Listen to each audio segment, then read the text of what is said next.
Special thanks goes to our gold sponsor, Accenture. Thank you, and thank you for having me. So it's a beautiful venue here. Thanks for organizing that. So a little bit of background about myself. I will talk about ReasonReact and local state. And I'm kind of new to the whole area. Before working on Reason, I spent several years working on static analysis and on a tool specifically called Infer. In static analysis, you take the source code of a program, you analyze it without executing it, and then you find bugs. So that's the goal of the whole technique. And one of the issues in there is that performance is very hard to obtain. And one of the main issues for that is because of the state explosion. When you analyze a program, there are so many possible states your program can go through that when you model them, and then you start even to enumerate it abstractly, it will never terminate. So one of the keys to make this tool scalable was to first analyze each function of your program in isolation, and for each function, only focus on the part of state which is relevant to that function. So the analysis would figure out automatically what is the minimum amount of state which is necessary to understand the function, and then stitch them all together. So basically, this locality of state was the key ingredient to scalability. Okay. So I'm biased to local state, and I will talk a little bit about local state through ReasonReact. So I'm starting from zero here. So I will briefly introduce every single concept and every single syntax, because people are coming from different backgrounds. I'm not assuming they even know any details about Reason. So some features about how Reason was designed. So we know it's a statically typed programming language, and the types are coming from OCaml, which is a very well-studied programming language that's been going on for like 30 years. And one of the key ingredients of that, it has a powerful type inference. What that means is that even though you have types, very often you don't need to write them yourself. They get inferred automatically. And one other key design point was that to make the language familiar for JavaScript developers so that it could be adopted easily. So in particular, the fact that it compiles to readable code makes it easy to introduce in your team, in which some people might not even know how the code is generated. So it makes for a smooth adoption. So it has very fast builds, thanks to the Bukowski compiler. In fact, the incremental builds normally are pretty much instantaneous, right? And then it has an extensive FFI annotation so that we can interop between JavaScript and Reason. Right. Now, I'm sure you have seen before this, but I'll just kind of summarize. So when you have record types, you need to declare them before. Right? So in this case, we have a type state with 3 fields. The first 2 are integers, and the third one is a Boolean.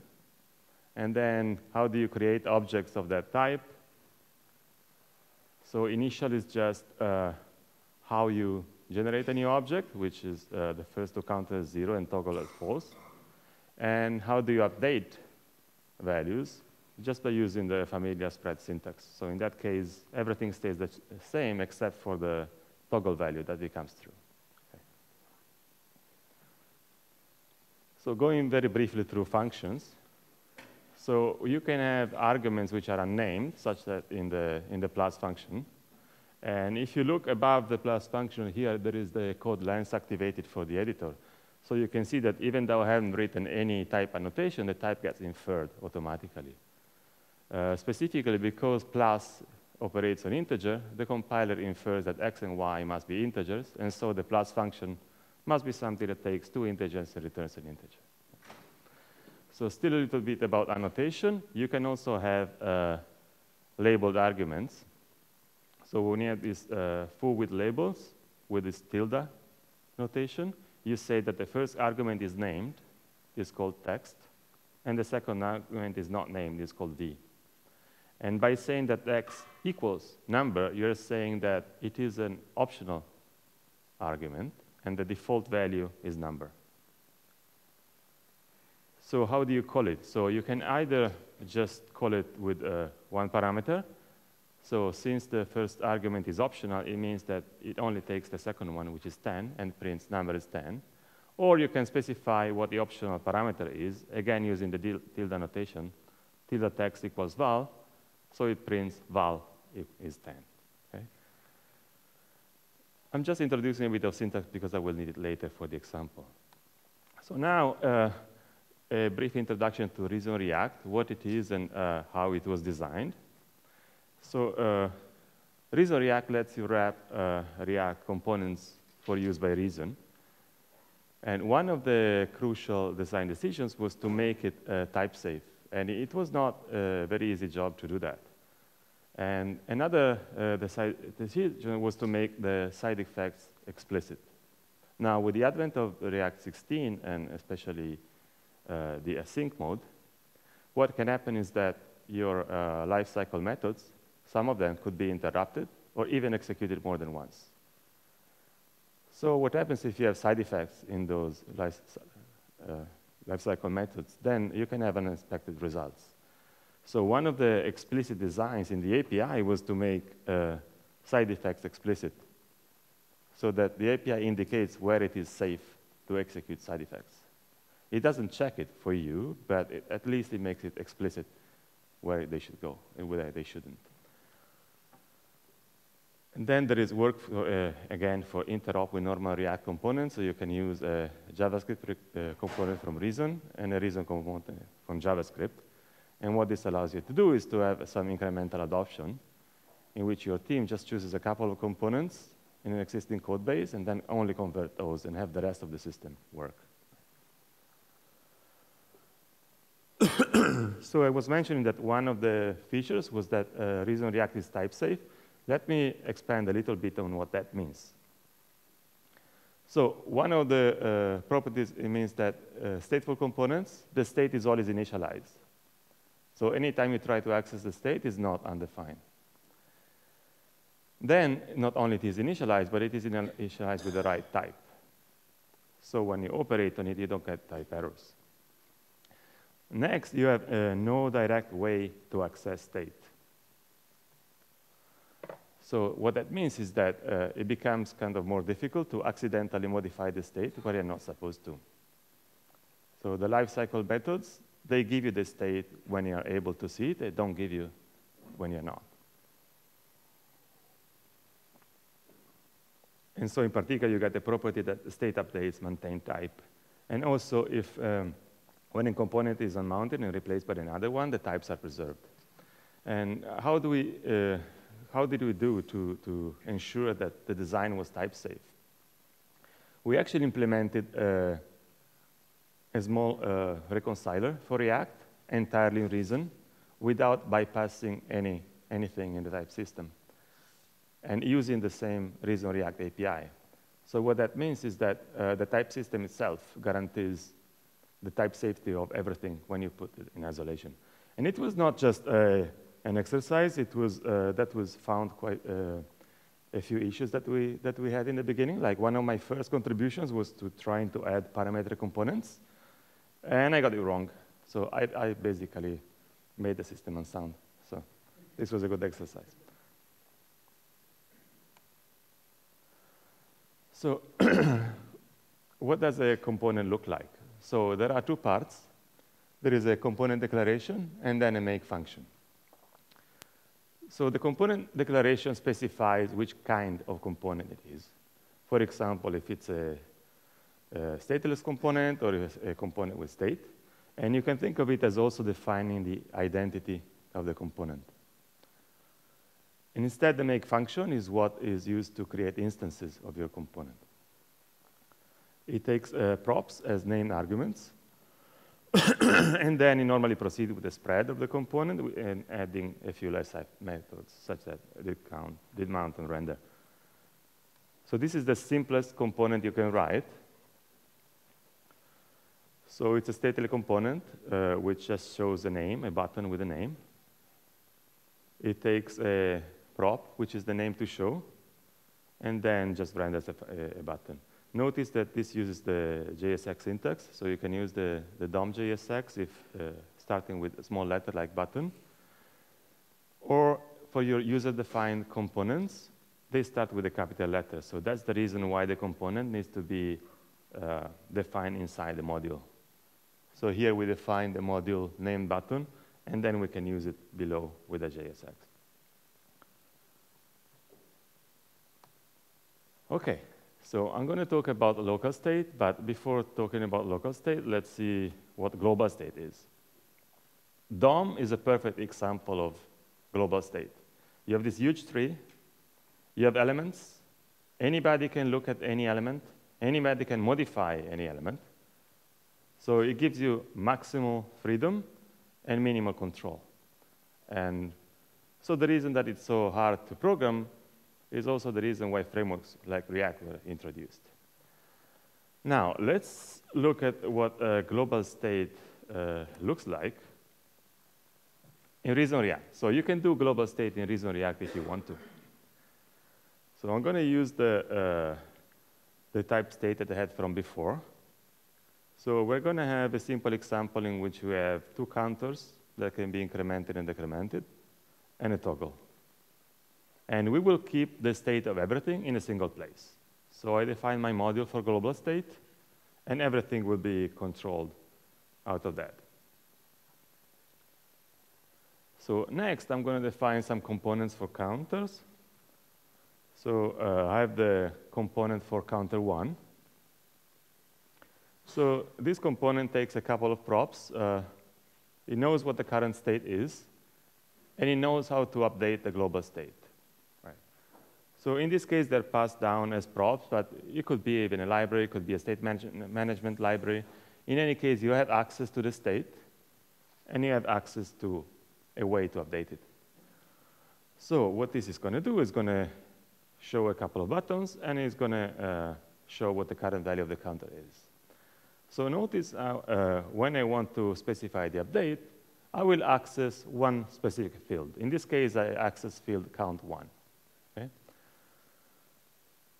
And this count1 was one of the three components of my global state.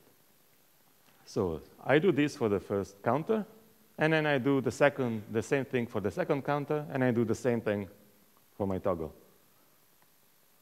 And then I put everything together, and I just build a small app. So the only thing I did here is just I used the counter2 twice.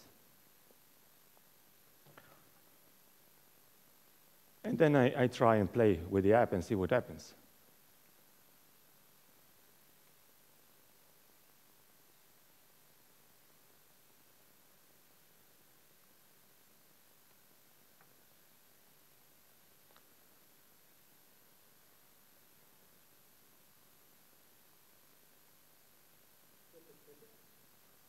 Normally I should just go.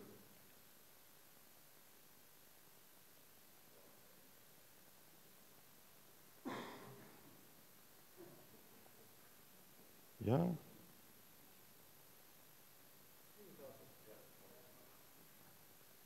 Oh, yeah, it's going. Oh, I can't see it. OK. Sorry. OK, so what happened is that I click on the first counter, it gets incremented. I click on the second counter, and then both the second and the third counter get incremented. Why is that? Because counter 2 accesses field number 2 of the global state. So all this shows is that it's not so hard to compose things when you use global state, but you need to be careful. You need to be careful that different parts don't overlap. They don't interfere with one another. And the other thing that you see is that when you show, looking at what gets updated, every time everything gets redrawn. Because each component doesn't know what state is relevant for them. And so everything gets redrawn every time. Okay? So now let's look at the same example, but let's rebuild it with local state. So to do that, we need to build components which have a state in it. So these are called reducer components. Reducer components have a bunch of ingredients. They have a state, which is a type. They have a set of actions that operate on the state. They have the initial state that needs to be specified. And then they have a reducer callback. The job of the reducer callback is to interpret what the actions should do. So typically, what an action does is to operate on the state and modify it. And finally, there is a way to send actions to the component so they trigger the state update.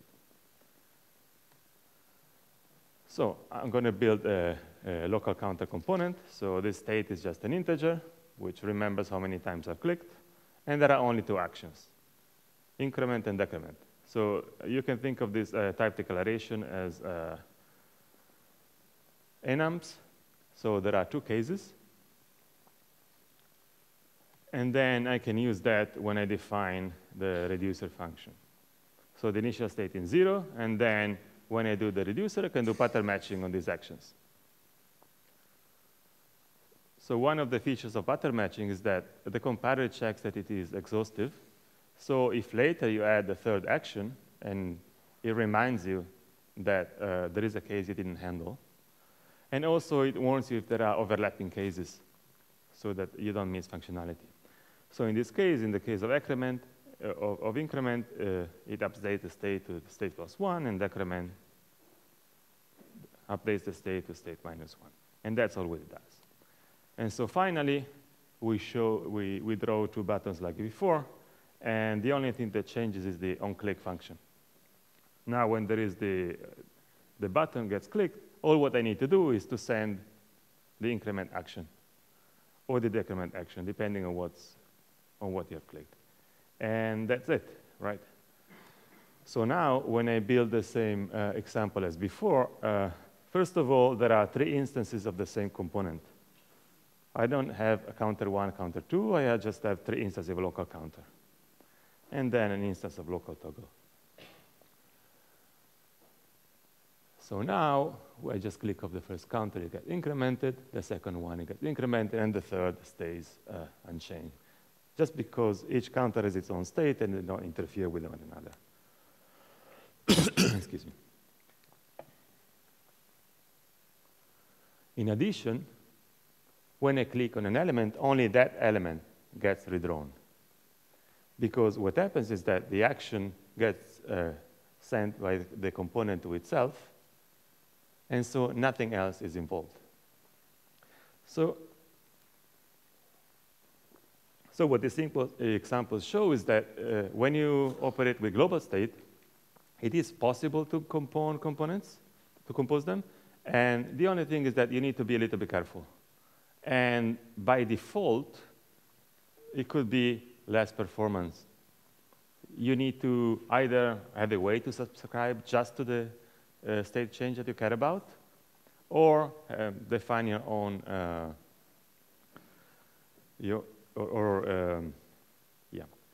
handle the update yourself, right? Instead, when you use local state in this example, everything happens naturally for you. So next, I want to look at animation in the context of local state. So think about your favorite animation, and then I want to ask the question, where is state in animations?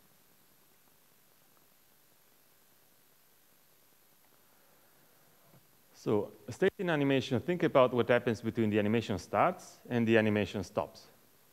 For example, it could be just a video. In the case of a video, state could be just the time. The time decides, if you know what the time is, you know what's going on. Or if it's a more interactive or a more complex animation, you can have a bunch of objects flying around. And then the current state is the current position and the configuration of the objects. And here I will look in particular at springs. So what are springs? Springs are used in animation to give a more natural motion from physics, which is more natural than just a linear interpolation, which looks a little bit artificial. So if you can take a spring, you can pull it and let it go. When you do that, the spring will oscillate for a while and then go back to the resting position. And what I will argue is that springs are kind of naturally an example of local state. So first of all, the springs have a bunch of properties, which are typically fixed. What is the start value, which is normally the resting position of the string? You have the stiffness, which is how hard it is to move the spring. And then damping, which determines how quickly it goes from oscillating to stopping in the rest position. And when you have a spring, you can think about a local state in each of them. So what is the local state? The local state is the current value, which is the position, the velocity, and the final value. And if you think about springs, they are kind of very easy to compose. You can imagine you can take them, you can attach them, they will interact, but each one will have its own state, and they will just interact at the interface. So next, I will show an example of springs in ReasonReact.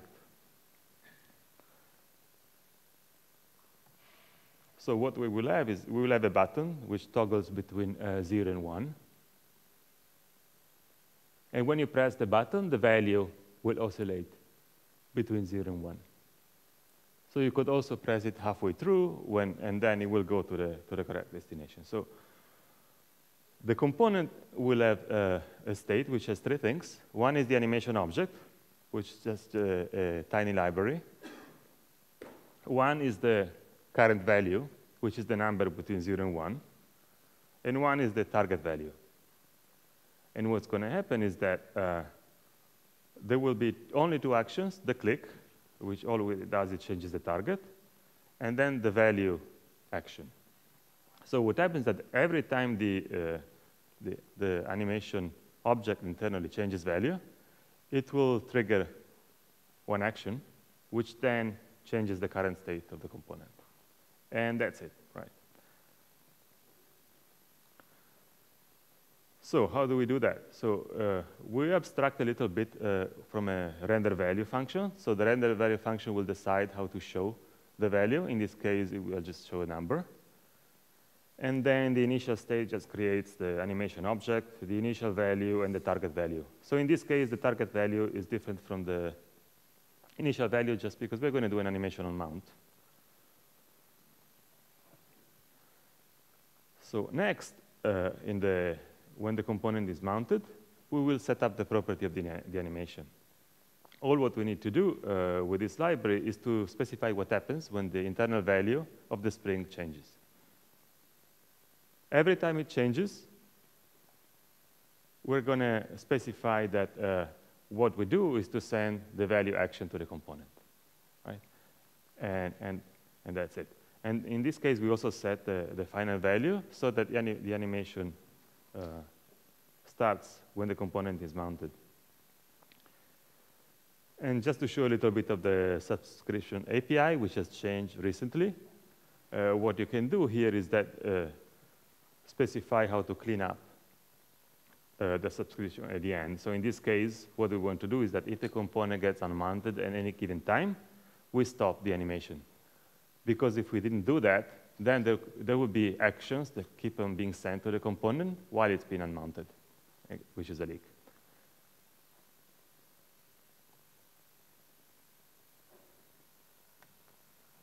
Okay? So let's look at the reducer function. So in the case of click, what we do is we switch the target between 0 and 1. And then this is something that we haven't seen before.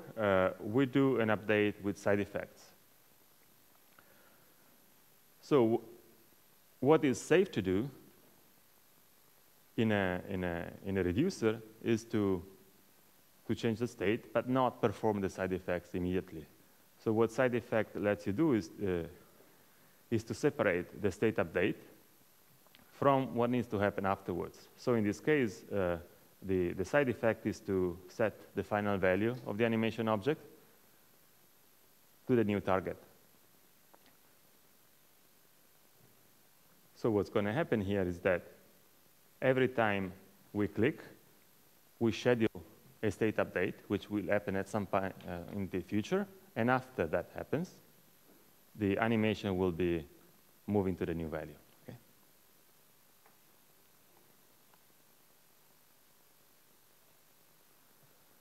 And finally, to render the example, what we do is that when there is a click, we just send the click action, and then everything else happens automatically. Okay, so this is the simplest example of Spring. Now, what happens if we try to compose springs with something else? Okay? Let's look at composition.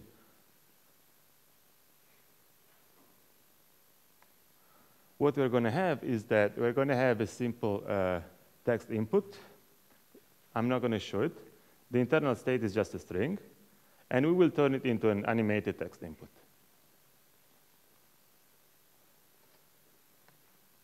So to do that, the only thing we're going to do is to change the render value function.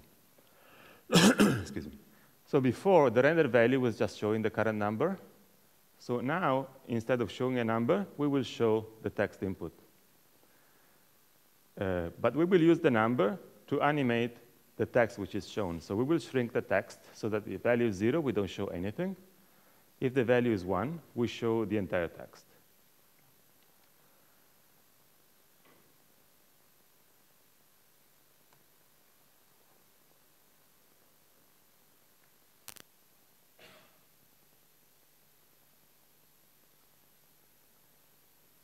This is the same as before, and then we can edit the text, and then we can click again. So what's going on here? So there are at least two main parts here. So there is the spring, and the only job of the spring is to go between 0 and 1. That's the only thing it knows what to do. And then there is the text input, and the only thing it knows about is how to show the current value and how to react to user input. And then we have combined them together so that the animation happens, but we never had to interact explicitly with the component.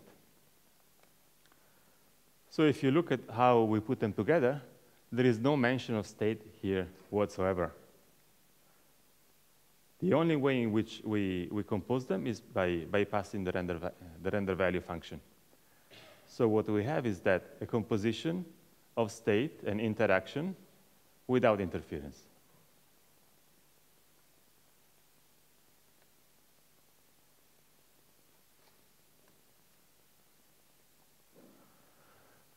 Okay, just one more set of examples. So we have seen so far how to control your own state with actions. But sometimes you want to control the state of components which are remote. Right? For example, a parent could want to control the child component. So for that, you can take a component and add remote actions and control it from the outside. So to make a component controllable, first of all, the component that wants to be controlled from the outside needs to opt into that. So the way you can do that is to have take a remote action as a prop, and then in the did mount, subscribe to it. So someone wants to control you, you receive the remote action, and then you subscribe. When you subscribe, the only thing you need to do is to pass your send function so that it can be invoked from the outside. And here we also do a little bit of cleanup so that we can unsubscribe at the end.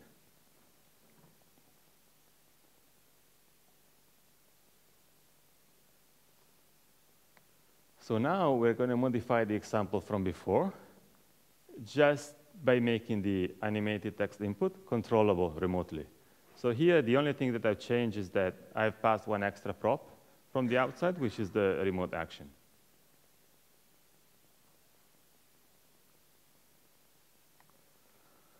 And now, to test these remote actions, we'll add one more button, which lets us reset the content of the text input.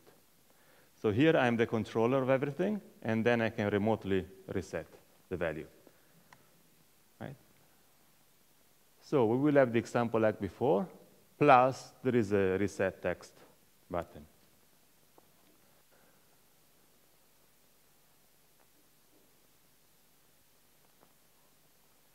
Right? So what just happened? There are the two components from before. There is the spring, which takes care of animation, and then there is the text input, which takes care of showing the text. Plus, there is something else on top, which is able to remotely reset the text. And notice in particular that if you see what gets updated, when you reset the text, the information travels directly to the child component. So only that gets redrawn.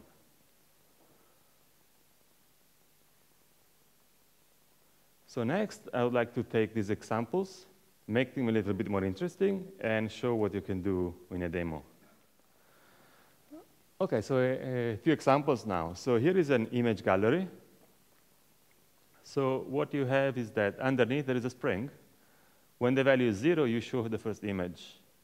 When the value is 1, you show the second image. When the value is 2.5, you show halfway between the second and the third image. So once you do that, the only thing you need to do when you click is to just change the counter by 1. And you can click while it's going, and we'll go to it needs to go automatically.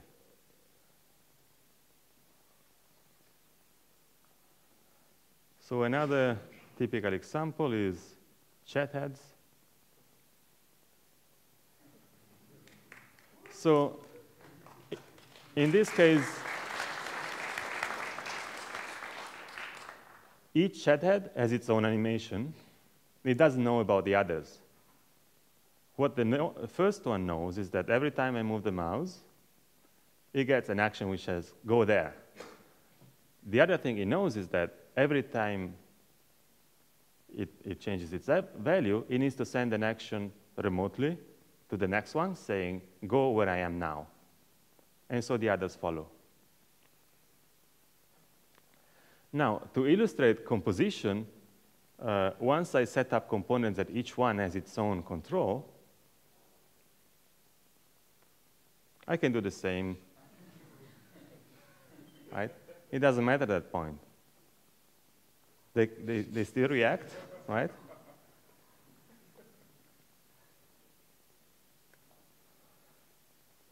And so here it's OK, let's play a bit, right? So we can add a button. We can add another button. They react a little bit when we touch them. So using remote action, you can say, OK, I'm going to send the click action to every single button, right? OK, they get it. Or I can say, I'm going to send the close action to all the buttons at once. But I can save one before it closes. So the way this works is that the button is not responsible for closing itself. So it hears, please close yourself. It starts shrinking. And only when it's done, it tells the parent, I'm gone. Please remove it. So if you click on it, before it disappears, you can cancel the action in that way. And then, just by composition, you can mix. You can have some buttons. You can have images, and they do what you want. You can reverse them, and things like that. And then, just by playing, you can just randomly, do all these cases. Why not? And since you do, so you can also remove the item. Remove them all. And OK, if you think about what happens when there are all these objects, some of them animating, there is a lot of state going on, right? So it's something that would be pretty difficult to keep in your head if you had to write it down all explicitly. So in particular, what you can do at this point, since everything is composable, is I'm going to add an entire copy of everything. Why not, right? Or two. And then I can start a random thing here, another one there, And while they are going, I remove the second one, so it disappears, and I can remove the first one. Right? Okay, just to wrap up. So I've given a little introduction to ReasonReact, and I've talked about global state and local state.